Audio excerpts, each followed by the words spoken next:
Durante anos, o estrangulador de andarilhos ou o assassino da fita de vídeo visou pessoas à margem da sociedade, cometendo crimes hediondos contra mulheres viciadas em drogas e desesperadas por dinheiro. Ele atraía essas mulheres para sua casa, oferecendo dinheiro e drogas, apenas para amarrá-las, torturá-las e matá-las. Como se não bastasse, ele tinha um desejo sádico em filmar todos os atos abomináveis antes de descartar os corpos de suas vítimas como lixo pelas estradas de St. Louis. Os policiais que analisaram as filmagens precisaram passar por acompanhamento psicológico para superar os horrores indescritíveis contidos nas fitas.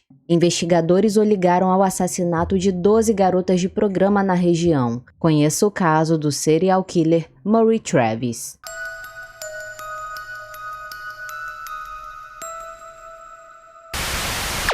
Maury Troy Travis nasceu em 25 de outubro de 1965 na cidade de St. Louis, no Missouri, uma das principais cidades ao longo do rio Mississippi. Ele foi criado em uma área pobre e vivia na miséria. Não há muitas informações para mencionar sobre seus anos como estudante, embora seus professores se lembrem dele apenas como um jovem diferente dos demais. Depois de se formar no colégio em 1985, ele passou 2 anos na reserva do exército trabalhando como assistente médico. Mais tarde, ele teve vários empregos, incluindo trabalhar para empresas de transporte e ser voluntário em uma casa de repouso. Aparentemente, não havia nada demais em sua vida, o que é bizarro quando descobrimos os atos deploráveis e diabólicos que ele cometeu anos mais tarde. Foi em 1987 que sua vida começou a mudar. Maury se tornou viciado em crack, um hábito que rapidamente saiu do controle. Em 1988, aos 23 anos, seu vício o havia consumido totalmente. Ele gastava até $300 por dia em drogas, o que o levou a cometer uma série de assaltos para sustentar o vício.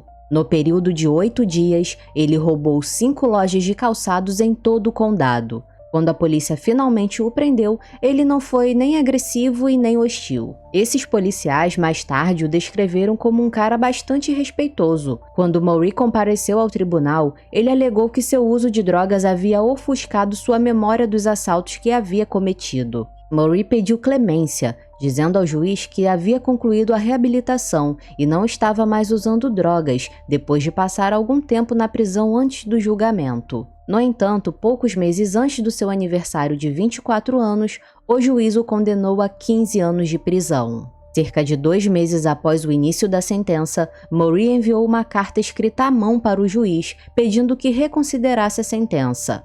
Ele descreveu a prisão como insuportável, dizendo que chorava até dormir quase todas as noites e que sua saúde mental estava se deteriorando. Obviamente que o juiz não respondeu à carta, e após cumprir pouco mais de 5 anos, Maury saiu da prisão em liberdade condicional. Na época ele estava com 29 anos e o ano era 1994. Aqueles que conheciam Maury o descreveram como um homem educado e modesto. Uma vizinha disse que Maury sempre cantava ao entrar em casa para avisá-la de que ele havia chegado para que ela não se assustasse. Outro vizinho, que costumava beber cerveja com ele, disse que nunca notou nada de estranho no comportamento de Maury, o que é bizarro, já que Maury logo se tornaria conhecido como o estrangulador de prostitutas durante os verões de 2000 e 2001. Maury trabalhava como garçom em um restaurante de hotel. Um dia, um colega de trabalho chamado Dave mencionou que o carro roubado de um amigo havia sido encontrado queimado em East St. Louis. Mas Maury não pareceu surpreso e comentou que East St. Louis era um bom lugar para despejar coisas porque a polícia não patrulhava a área com frequência. Dave achou que esse era um comentário estranho de se fazer. Por que e como Maury poderia saber que a polícia não patrulhava aquela área? Isso deixou Dave bastante desconfiado dele. Nessa mesma época, Maury tinha uma namorada, uma mulher chamada Julie. Julie trabalhava como estagiária para a KDL News e ela se lembra do Maury dizendo algo bastante perturbador. Um dia, Maury perguntou a Julie se a emissora já havia feito alguma reportagem sobre as garotas de programa que estavam sendo assassinadas. Entre os anos de 2000 e 2001, vários corpos de garotas de programa foram encontrados em East St. Louis e outras áreas. Entretanto, essa informação ainda não era de conhecimento público, já que a polícia decidiu não divulgar para a mídia. Enquanto Maureen conversava com a namorada sobre esses crimes, ele se referiu ao criminoso como um assassino em série. Julie achou a informação estranha, mas intrigante. Essa informação aguçou o faro jornalístico dela e ela levou o assunto ao seu chefe. Menos de 3 meses depois, a polícia anunciou publicamente que um assassino em série provavelmente estava atacando garotas de programa naquela área. O perfil das vítimas eram mulheres negras, viciadas em drogas e que frequentemente viviam nas ruas de St. Louis. A área conhecida pelas casas para consumo de crack era chamada de Stroll. As pessoas que ficam no Stroll podem ser vistas caminhando pelas ruas por dias. Elas sempre estão sujas, com os cabelos emaranhados e usam as mesmas roupas por semanas. As mulheres que costumam frequentar a área são mulheres que não têm residência fixa e que vendem seus corpos para sustentar o vício em drogas. São pessoas à margem da sociedade, o que explicaria o motivo pelo qual a polícia escondeu a informação dos assassinatos da mídia. Maureen Travis conhecia bem essa área. Ele a conhecia por ter sido usuário de drogas e sabia que o acesso a vítimas vulneráveis era fácil. Até os dias de hoje não há uma linha do tempo exata dos eventos, mas suspeita-se que Maureen tenha iniciado seus crimes em 19 de março de 2000, até o dia da sua prisão, que aconteceu 2 anos depois. O que sabemos de forma clara era o seu modus operandi. Primeiro, Maureen passeava pelas ruas de St. Louis observando as mulheres à noite, a maioria dos quais eram negras, assim como Maureen. Assim que ele escolhia sua vítima, ele se aproximava dela de forma simpática e bastante educado, como qualquer outra pessoa que busca esse tipo de serviço. Infelizmente, aquelas mulheres não desconfiavam que Maureen não era um cliente qualquer, e sim um serial killer. A vítima aceitava o programa e entrava no carro de Maureen, e ele as levava para sua casa em Ferguson. O que é mais bizarro nesse caso é que Maureen filmava todas as interações com as vítimas, como se fosse um videomaker. Ele dava a elas alguma substância ilegal e em seguida ia com a vítima para o quarto. Após ter se saciado, ele iniciava seu plano diabólico para satisfazer uma necessidade mais sombria. Maureen levava a vítima para sua sala de estar e pedia que ela colocasse um vestido branco e usasse um óculos de sol. Obviamente que as vítimas acreditavam que era apenas uma fantasia sexual bizarra de um cliente, mas a verdade é que esse era apenas o início do seu ritual macabro. Então, quando as mulheres menos esperavam, Maureen as atacava com um taser extremamente poderoso e dava um choque na vítima abaixo da clavícula, deixando-as completamente incapacitadas. Ele então agarrava as mulheres pelas pernas e as arrastava até o porão de sua casa, que mais tarde foi chamado de câmara de tortura. Os policiais que assistiram às filmagens se recordam de ouvir o barulho do corpo sendo arrastado pela escada para o porão.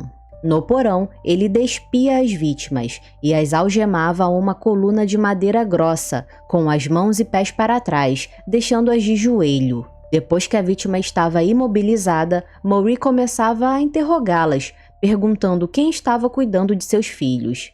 Durante as torturas e humilhações, ele as questionava se queriam dizer algo a seus filhos. Por vários dias elas eram espancadas até ficarem roxas. Maureen utilizava utensílios de cozinha em suas torturas até que o sangue jorrasse pelo porão. Ele não se importava com a limpeza do local. Após tirar a vida da sua vítima, Maureen pegava uma peça de roupa ou uma joia, qualquer coisa para guardar como souvenir daquele momento sádico, algo típico de psicopatas. Em seguida, ele tirava a fita do documentário macabro que havia feito em sua filmadora e guardava em um espaço dentro da parede do porão e descartava os corpos em diversos locais de St. Louis. No total, 12 mortes foram atribuídas a Maureen Travis. No dia 31 de julho de 2000, os restos mortais de Mary Shields, de 61 anos, foram encontrados em East St. Louis. A polícia acredita que Mary foi a primeira vítima de Travis.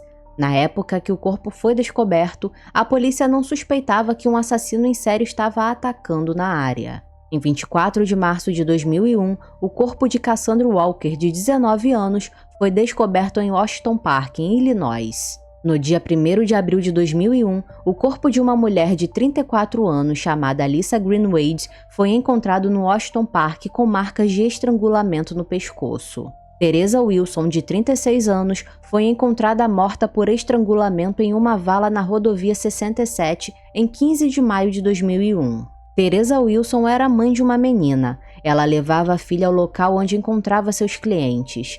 Ambas se sentavam em um banco ao lado de um telefone público. Quando um cliente chegava, Teresa deixava a filha esperando sentada no banco por até 1 hora enquanto fazia o programa e depois voltava. Então, quando Maury escolheu Teresa como vítima, ele sabia que ela nunca mais voltaria para sua filha. A menina ficou sentada esperando sua mãe por horas para que ela nunca mais voltasse. Patty James, de 46 anos, foi encontrada em 23 de maio de 2001 e foi uma das vítimas filmadas por Maury. Ela foi uma das únicas vítimas que declarou seu nome verdadeiro diante das câmeras. Patty foi encontrada com marcas de pneu nas pernas, indicando que Maury a atropelou em algum momento. Em 29 de junho de 2001, a apenas 5 metros de onde Teresa foi encontrada, estava o corpo de Verona Thompson, de 36 anos.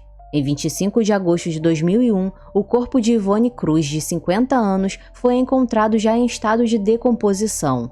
Yvonne foi estrangulada e torturada até a morte. Em 8 de outubro de 2001, o corpo de Brenda Beasley, de 33 anos, foi encontrado. Ela também foi estrangulada e seu corpo descartado em um lixão. Brenda e Yvonne tinham sêmen em suas partes íntimas, e após exames de DNA, foi constatado que pertenciam ao mesmo homem, que mais tarde teria a identidade revelada como sendo Maury Travis. A lista continua com 4 esqueletos sendo descobertos no ano seguinte, em 2002. Entretanto, não foi possível identificar as vítimas que foram nomeadas de Jane Doe, um termo usado para se referir a um cadáver feminino cuja identidade é desconhecida. Em 30 de janeiro de 2002, um esqueleto foi encontrado perto de Mascouta, em Illinois. Em 11 de março de 2002, outro esqueleto foi descoberto em Highland Park.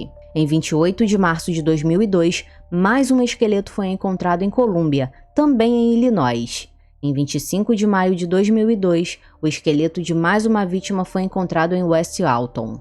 Maury Travis via essas mulheres como lixo, tanto que jogou o corpo da maioria de suas vítimas em áreas com muita vegetação nas rodovias, principalmente em East St. Louis.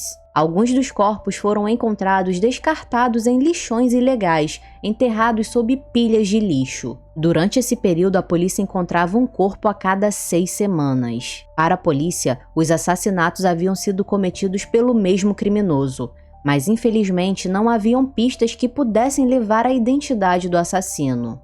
Os investigadores da homicídio de Illinois, Missouri e o FBI uniram forças e criaram uma força-tarefa. Mas novamente mais corpos apareceram, vítimas de um assassinato brutal e degradante com o mesmo modus operandi. A força-tarefa pensou que o assassino era desleixado, pois às vezes deixava os corpos para serem facilmente descobertos. No início, chegaram a pensar que o perfil do assassino seria um caminhoneiro branco, já que muitos dos corpos foram deixados ao longo de estradas nos arredores da cidade. Porém, à medida que mais corpos apareciam, eles acreditaram que era um homem familiarizado com a área. Quando Maury Travis foi apelidado de assassino de prostitutas, levou vários meses até que a mídia começasse a reportar esses assassinatos. Um jornalista chamado Bill Smith escreveu um artigo de primeira página comovente e ousado sobre as mulheres que foram mortas. Ele viu que essas mulheres vulneráveis que foram assassinadas estavam sendo esquecidas, já que pouquíssimas pessoas se apresentaram para identificar os corpos. Bill Smith viu isso como uma completa injustiça e acreditava que isso daria poder ao assassino para continuar com seus crimes. Mas apenas 5 dias depois, Bill recebeu uma carta em sua caixa de correio no trabalho. Bill abriu a carta que dizia: "Boa subhistória sobre Teresa. Escreva uma história sobre Greenwade e eu lhe direi onde estão os outros corpos para provar que sou real. Aqui estão as instruções para a vítima número 17. Junto com a carta, havia um mapa fornecido com a letra X, indicando o suposto local do corpo de Alyssa. A carta foi entregue à força-tarefa e, como descrito, Alyssa Greenwade foi encontrada no local marcado pelo mapa fornecido a Bill. No entanto, Travis não contava que essa carta faria sua identidade ser revelada. Maureen usou um mapa digital online para mostrar a localização do corpo na carta enviada a Bill. Então, uma equipe de especialistas em análise digital forense foi montada para rastrear o mapa online. Essa era a única pista que a polícia tinha para tentar revelar a identidade do assassino. A polícia sabia que havia apenas uma janela de 5 dias entre a notícia no jornal e o dia em que Bill Smith recebeu a carta. A missão era clara: encontrar o mapa online e determinar quem o acessou naquele período. O mapa era do site Expedia.com, que usava exclusivamente mapas da Microsoft. A polícia então entrou em contato com a Microsoft para obter dados do usuário, mas a empresa se recusou a cooperar. No entanto, uma intimação foi emitida e a Microsoft foi obrigada a entregar as informações. O mapa em questão cobria uma pequena área específica de St. Louis. A polícia esperava que o número de usuários que acessaram o site durante o período de 5 dias pudesse ser mínimo, e eles estavam corretos. Apenas um computador havia baixado essa mesma parte do mapa. O rastreamento do endereço IP levou a polícia a uma conta do MSN registrada com o nome de usuário Maureen Travis. Na manhã de 7 de junho de 2002, a força policial de St. Louis foi para a residência de Maureen Travis em Ferguson. Depois de bater na porta, o policial foi recebido por Maureen e sua namorada Julie. Maureen estava extremamente irritado e suas primeiras palavras para o policial foram: "São 7 horas da manhã." O policial respondeu: "Sim, você está certo, e aqui está o mandado de busca." Maureen então questionou o porquê da casa precisar ser revistada, e o policial respondeu: "Você sabe exatamente por que estamos aqui." A polícia acreditava ter capturado o estrangulador de prostitutas, mas o que eles não esperavam era o grande número de evidências esperando por eles. A polícia vasculhou a casa e rapidamente percebeu que haviam descoberto algo muito pior do que imaginavam. Os policiais encontraram o computador que procuravam, mas também encontraram perucas femininas, pares de sandálias de salto alto, joias e um taser trancado na gaveta da mesa. Eles também encontraram um livro sobre como conduzir torturas e recortes de jornais sobre suas vítimas. Dentro das paredes do porão que Maureen usava como câmara de tortura, havia uma coleção de fitas de vídeo caseiras. Uma das fitas de vídeo estava etiquetada como o dia do seu casamento. Essa fita tinha várias edições que mostravam Maureen torturando e abusando de diferentes mulheres. Em uma parte das gravações, é possível ver o momento em que Maureen está matando Cassandra Walker. Ela foi acorrentada a um pilar de madeira no porão. Suas pernas e mãos estão presas e ela implora para que ele a solte.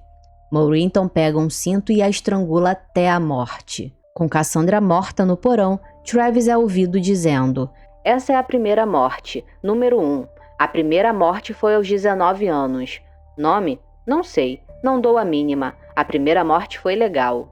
O tormento psicológico e físico de Travis também incluía amordaçar suas vítimas e enrolar fita adesiva em seus rostos. Enquanto torturava uma das vítimas, ele a ridicularizou por entrar em um carro com um estranho.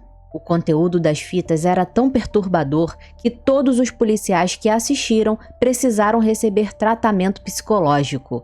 As imagens foram descritas como horrivelmente gráficas.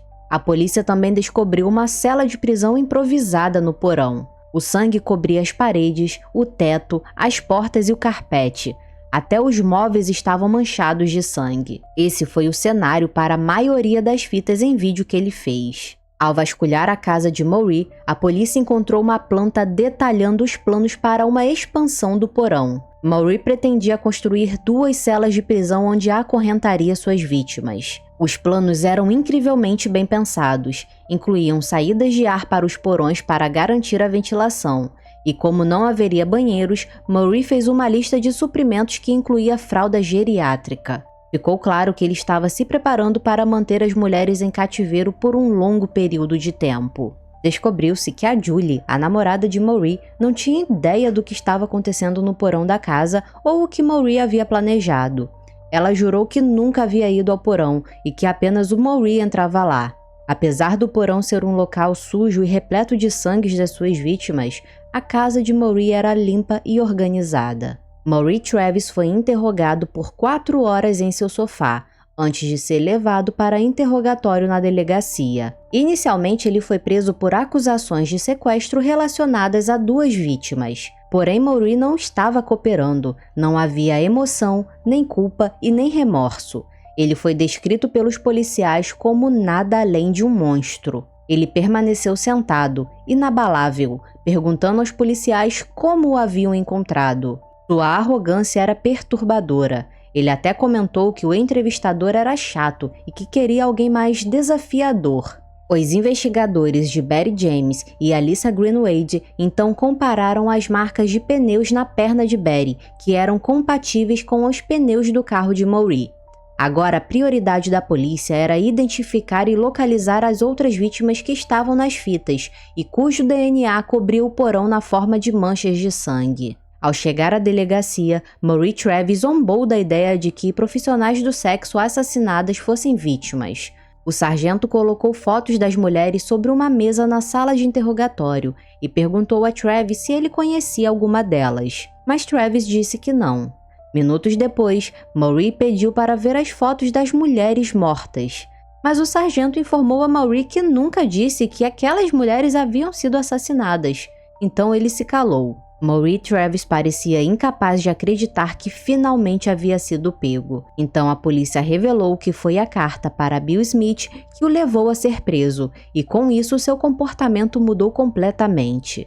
Ele começou a bater os dedos na mesa e se recusou ainda mais a cooperar. Em determinado momento, Maureen chocou os investigadores ao se oferecer para levá-los a outro corpo em East St. Louis. Mas, no meio do caminho, ele mudou de ideia e pediu à polícia que o levasse de volta para a cadeia. Ele ainda não havia confessado nenhum crime. De volta à prisão, um detetive perguntou a Maureen se ele queria comer ou beber alguma coisa, e ele pediu um refrigerante. Depois que ele terminou a bebida e jogou a lata no lixo, a lata foi posteriormente recolhida para a coleta de DNA para análise. O laboratório criminal da polícia de St. Louis confirmou que o DNA da lata correspondia às evidências de DNA retiradas dos corpos de Yvonne e Brenda. Enquanto isso, o sangue encontrado no porão de Maureen, que totalizava mais de 1000 amostras, correspondia a pelo menos 6 das vítimas conhecidas. Maureen foi colocado em uma cela de prisão de segurança máxima e colocado em observação 24 horas por dia, e essa é uma prática comum para criminosos que podem enfrentar a pena de morte. As observações eram programadas a cada 15 minutos, mas no dia 10 de junho de 2002, os guardas da cadeia do condado de St. Louis encontraram Maureen morto em sua cela, aos 36 anos de idade. Os guardas não o verificaram por 2 períodos consecutivos de observação. Isso deu a Maureen tempo suficiente para rasgar um pedaço de lençol, passá-lo por uma saída de ar acima do vaso sanitário e fazer uma corda. Maureen conseguiu segurar as próprias mãos atrás das costas para impedir de se soltar instintivamente. Dentro da sua cela, os policiais encontraram um bilhete endereçado à sua mãe que dizia: "Querida mãe, sinto muito pela dor que causei a você e à família. Minha morte parece ser a única saída e um fim rápido para toda essa publicidade. Você foi a melhor mãe que um homem poderia ter, mas eu estou doente da cabeça há muito tempo, desde os 14 anos. Não sei porquê, eu estava apenas doente. Nunca me senti normal ou feliz em nenhum momento da minha vida. Essa parece ser a melhor solução para todos os envolvidos, especialmente para mim, porque não quero passar o resto da minha vida trancado ou pior, deixar que me matem com uma agulha. Diga à vovó Marina, ao James e a todos que eu os amo muito. Eu te amo mais do que tudo. Para sempre, seu filho Maureen Travis." Os investigadores que analisaram o bilhete não viram nenhuma admissão de culpa pelos assassinatos. Eles também acreditavam que um evento significativo levou a se tornar um assassino a sangue frio por volta dos 14 anos. Mas quando os detetives entrevistaram aqueles que o conheciam, não encontraram nada, nenhum sinal de trauma de infância, abuso ou qualquer gatilho que pudesse explicar seus crimes cruéis. Infelizmente, Maureen Travis nunca foi a julgamento. No momento da sua morte, a polícia o conectou a 12 vítimas, mas em suas próprias palavras, havia pelo menos 17. Os restos mortais das outras 5 vítimas nunca foram encontrados. Os policiais dos condados vizinhos suspeitavam que ele pudesse ser o assassino em vários outros casos, aumentando a contagem de assassinatos para mais de 20. A polícia local entregou um relatório às autoridades federais para que pudesse ser usado no treinamento de cadetes na academia do FBI em Quantico, na Virgínia. No ano de 2014, uma mulher chamada Katrina McGill havia alugado a casa onde os crimes tinham acontecido, mas após saber dos fatos, ela pediu à proprietária, que era a mãe de Travis, para rescindir o contrato. Katrina também revelou que a mãe de Maureen havia a presenteado com a mesa que aparece nas gravações das fitas. A teoria mais forte sugere que Maureen Travis tinha um ódio profundo por mulheres que vendiam seus corpos, mas ninguém pode dizer com certeza. O caso de Maureen Travis permanece um quebra-cabeça sem solução, já que os motivos para cometer os crimes nunca foram totalmente compreendidos. Se você gosta desse tipo de conteúdo, te convido a maratonar nossa playlist sobre serial killers. O card tá aí na tela para vocês, é só clicar. Obrigada por assistir e até o próximo caso sinistro.